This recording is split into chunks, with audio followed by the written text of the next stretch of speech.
अस्सलाम वालेकुम friends, everyday science YouTube channel की एक नई वीडियो में मैं आप लोगों को खुशामदीद कहता हूं। दोस्तों, आज की इस वीडियो में हम सीखेंगे कि किस तरह हमारे पास अगर दो नंबर ऑक्टल नंबर सिस्टम में हों तो उनको हम मल्टीप्लाई कर सकते हैं। तो सबसे पहले हमारे पास एक एग्जांपल है कि मल्टीप्लाई 36 उसकी बेस है हमारे पास 8 एंड 43 उसकी बेस है 8। इन दोनों को हमने मल्टीप्लाई करना है। तो सबसे पहले हम इनको मल्टीप्लाई करने के लिए इस तरह लिखते हैं। तो आप जिस तरह हम डेसिमल नंबर सिस्टम में मल्टीप्लाई करते थे कि एक हिस्से को हमने लेना है और इन सब के साथ पहले मल्टीप्लाई करना है, फिर दूसरे हिस्से को लेना उन सब के साथ मल्टीप्लाई करना और एंड पे इनको हमने ना प्लस कर देना, तो हमारे पास आंसर आ जाएगा। तो चलें हम देखते हैं। तो सबसे पहले हम 3 को 6 से मल्टीप्लाई करते हैं, तो 3 6 18 आता है। तो 18 हम बेस 8 में नहीं लिख सकते, तो उसको हम डिवाइड करके लिखेंगे। 8 2 हमारे पास 16 होता है, बाकी 2 बच जाता है। तो ये जो बाकी बच जाएगा वो हमने इधर लिख देना है और ये हमारे पास आगे कैरी चला जाएगा।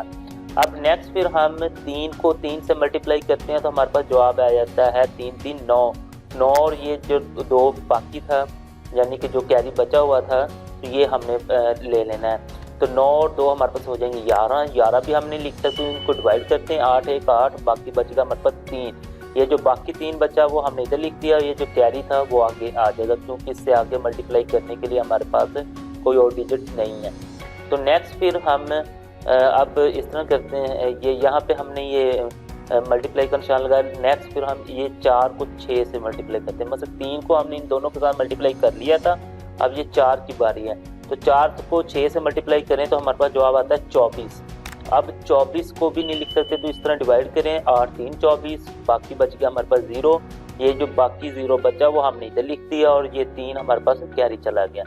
अब 4 3 होता है 4 3 12। अब 12 और 3 हमारे पास हो गए 15। अब 15 भी हम नहीं लिख सकते, तो इस तरह उनको डिवाइड करें। 8 1 8, बाकी हमारे पास रह गया 7।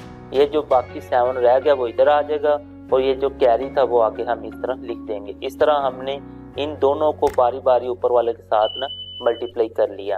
अब नेक्स्ट प्रोसेस है कि हम इनको ना के प्लस करके ना लिख दें। तो ये 2 तो उसी तरह आ जाएगा, तो 3 और 0 ये भी उसी तरह 3 ही आ जाएगा। तो अब नेक्स्ट हमने देखना है 8 और 7 और 1 हमारे पास होता है 8।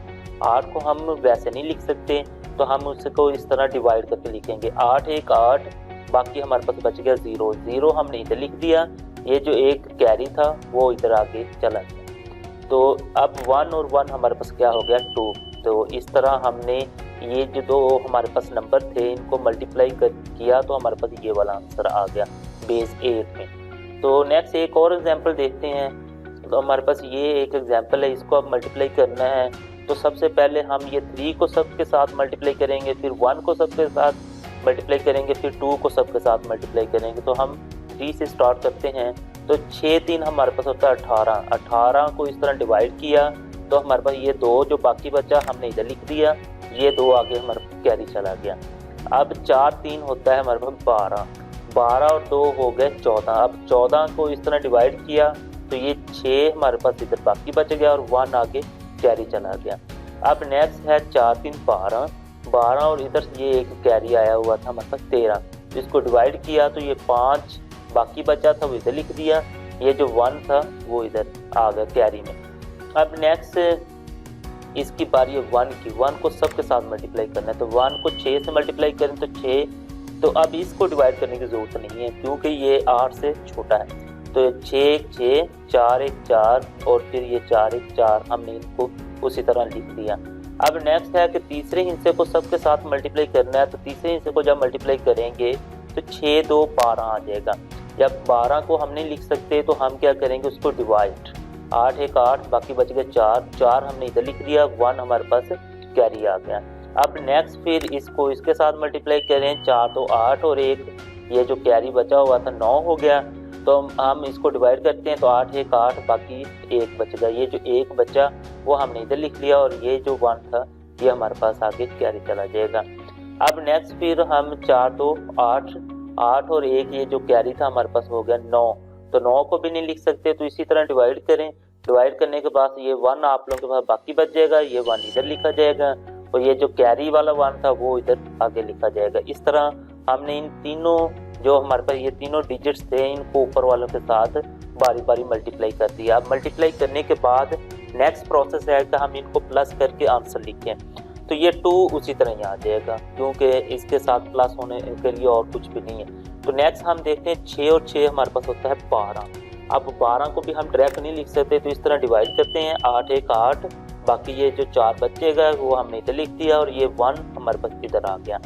अब नेक्स्ट हम इनको प्लस करते हैं 5 और 1 6, 6 4 14, 14 और 6 हमारे 5 और 1 6, 6 और 4 10, 10 और 4 हमारे पास होते हैं 14। अब 14 को हमने ना ये ऑलरेडी डिवाइड किया हुआ था, तो हम देखते हैं 8 1 8 और बाकी बच गए 6, तो ये 6 हमने इधर लिख लिया। ये जो 1 है ये आगे हमारे पास इधर कैरी आ जाएगा। अब नेक्स्ट इनको हम प्लस करते हैं 1 और 1 2, 2 और 4 हमारे पास 6 और 1 7। अब हम ये 7 उसी तरह लिख देंगे क्योंकि जब बेस 8 के नंबर सिस्टम में 8 से छोटे हिस्से आएंगे तो उनको डिवाइड करने की ज़रूरत नहीं है। तो नेक्स्ट फिर हम इस 1 को भी इसी तरह लिख देंगे, इस 1 को भी इसी तरह लिख देंगे। तो इस तरह इनकी बेस 8 लगा देंगे क्योंकि हमने इनको बेस 8 में ही मल्टीप्लाई किया है। तो इस तरह आप लोगों के पास अगर कोई से भी 2 नंबर्स बेस 8 यानी कि ऑक्टल नंबर सिस्टम में आए तो आप लोग उन्हें ईजीली मल्टीप्लाई कर सकते हैं। दोस्तों उम्मीद है आपको आज की वीडियो पसंद आई होगी। वीडियो पसंद आए तो इसे लाइक करें, इसे अपने दोस्तों के साथ शेयर करें और हमारा चैनल लाजमी सब्सक्राइब कर लें। Thanks for watching. अल्लाह निगहबान।